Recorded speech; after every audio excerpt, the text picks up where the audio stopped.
Medical college একটা অন্য বিষয়। যে কোনো মেডিকেল কলেজে একজন ডাক্তার হিসাবে আপনি যদি একটা মেডিকেল কলেজে নিজের সুযোগ পান বা স্টুডেন্টদের পড়ানোর সুযোগ পান, এটা কিন্তু একটা অন্যরকম একটা মানসিক এবং একটা আত্মতুষ্টির কিন্তু একটা বিষয়, সেলফ স্যাটিসফ্যাকশন যে আমি কলেজে পড়াই, আমি অধ্যাপক, সহ অধ্যাপক বা আমি সিনিয়র রেসিডেন্ট, অ্যাসিস্ট্যান্ট প্রফেসর বা এরকম। তো সেই জায়গায় দাঁড়িয়ে দেখা গেছে যে এখানে দুটো জিনিস, একটা হচ্ছে আমার স্টুডেন্টদের পড়াতে হয়, আমার পাশাপাশি চিকিৎসাও করতে হয়। কিন্তু দেখা গেছে আমরা দেখেছি বহু যারা সুপার স্পেশালিস্ট আছে বা অন্যান্য অনেকে আছে, এদের মধ্যে দেখা যায় সময় মতো সেখানে পাওয়া যায় না। তো ন্যাচারালি ওদের মেইন যে সমস্যা সেটা হচ্ছে আর্থিকভাবেও ওনাদের এনপিএর যেহেতু একটা ব্যবস্থা আছে, এনপিএর যে অর্থটা সেটা খুব যে তার যে অর্থমূল্যটা কম। তো আমরা ঠিক করলাম এবং যে 7th পে কমিশন সেখানে বলে দিয়েছে যে যদি এই ধরনের প্রাইভেট প্র্যাকটিস আপনারা বন্ধ করেন তাহলে তাদেরকে 20% তার বেতনে তাকে দিতে পারেন, সেটা আইনগত।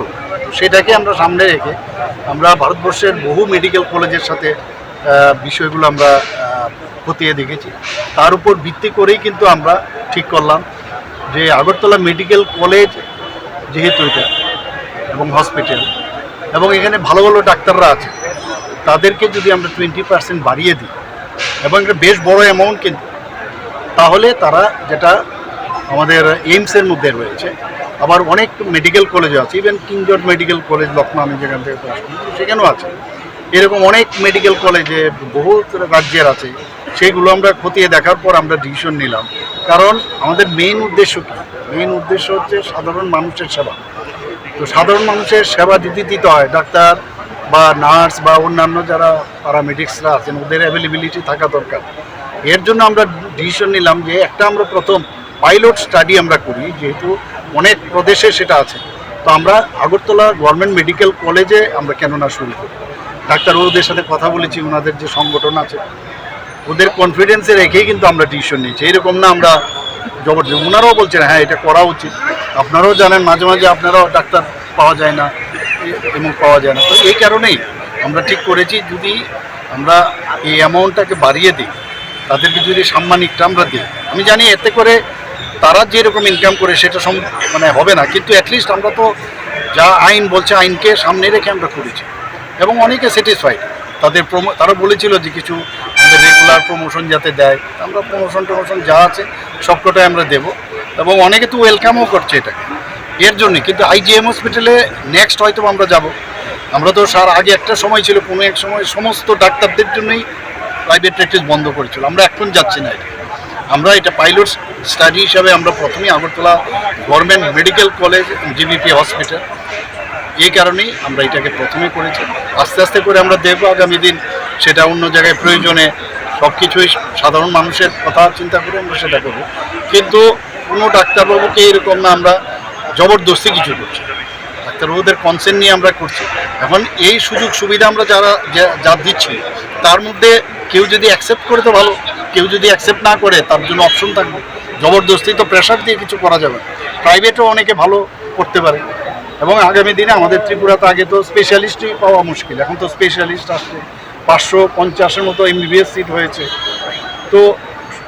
তো এখন আমাদের ডিমান্ড আর সাপ্লাইয়ের মধ্যে কিন্তু অনেকটা আমাদের সাপ্লাই বেশি হচ্ছে, ত্রিপুরার ছেলেমেয়েরাই আসছে। আমরা এমসিএইচ ইভেন ডিএম সুপার স্পেশালিটিও স্টার্ট করা যায় কি না এখানে ত্রিপুরা আগরতলা করে, সেটাও আমরা চিন্তা করি। এই কারণে আমরা এটা করি। স্যার লাস্ট প্রশ্ন, भारतीय जनता पार्टी 2014 में जब आया माननीय प्रधानमंत्री श्री नरेंद्र मोदी जी के नेतृत्व में एनडीए सरकार जब गठन हुआ, उसके बाद से हम लोग ये इमरजेंसी डिक्लेयर हुआ था। जब इंदिरा गांधी जी डिक्लेयर किए थे इमरजेंसी, उसी दिन को मनाने के लिए तब से स्टार्ट हुआ है। त्रिपुरा में भी हम लोग का सरकार जब आया उस दिन से हम लोग ये 21 जून संविधान दिवस के रूप से हम लोग मना रहे हैं। इसका मेन उद्देश्य है उस वक्त का जो इलीगली जो इमरजेंसी डिक्लेयर हुआ इसको लेके सबके सामने लाना है। और कांग्रेस आज जो कह रहे हैं, कभी कभी बोलते रहते हैं कि इस देश में या इस राज्य में संविधान नहीं है, डेमोक्रेसी खतरे में है, तो पहले तो अपना चेहरा अपना आईने में देखना चाहिए था। ये लोग क्या किए थे तो ये जो उस वक्त जैसे आप लोग जो डेमोक्रेसी का एक पार्ट है, तो आप लोगों के साथ क्या किया या उस संविधान को लेके जिस तरह खेला है, इनके बारे में सबको मालूम होना चाहिए और इसको भूलना नहीं चाहिए। इसको भूलना नहीं चाहिए इसलिए ताकि ये दिन बार बार ना आए। खास करके जो हमारा युवा है उनके लिए हम 65% युवा हमारे देश में, और माननीय प्रधानमंत्री जी इनके ऊपर बहुत आशा रखते हैं। ये काला दिन इनको मालूम होना चाहिए क्योंकि इन लोग तो देखा नहीं, तो इनके लिए खास करके ये आज का दिन, ये जो हम लोग संविधान हफ्ता दिवस मना रहे हैं, ये हमेशा होना चाहिए। और ये हम लोग पार्टी की तरफ से ये चलता रहे ताकि आने वाले दिन में हमारा जो युवा है इन लोगों को ये मालूम पड़े। और साइड बाय साइड ये दिन कोई भी अगर पावर में रहे इस तरह इमरजेंसी डिक्लेयर ना करें।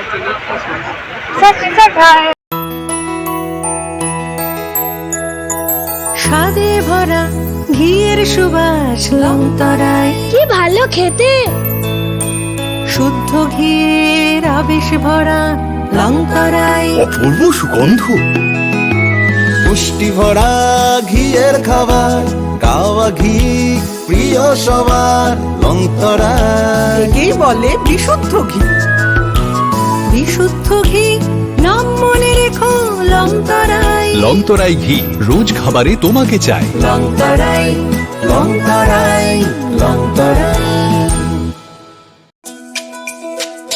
তুমি আছো রান্নাঘরে তাই সুগন্ধে ভরে, যা খুশি তেমনই খাই তোমার জাদুর রান্নায়। থাকে শুধু লংতরায়, থাকে শুধু লংতরায়। কত কেজি রান্না হয় মন তাই করছো জয়। ভালোবেসে বলছি তাই, রান্নায় তোমাকে চাই। চাই শুধু লংতরায়, চাই শুধু লংতরায়। লংতরায় গুঁড়ো মশলা, রান্নায় তোমাকে চাই। চাই শুধু লংতরাই।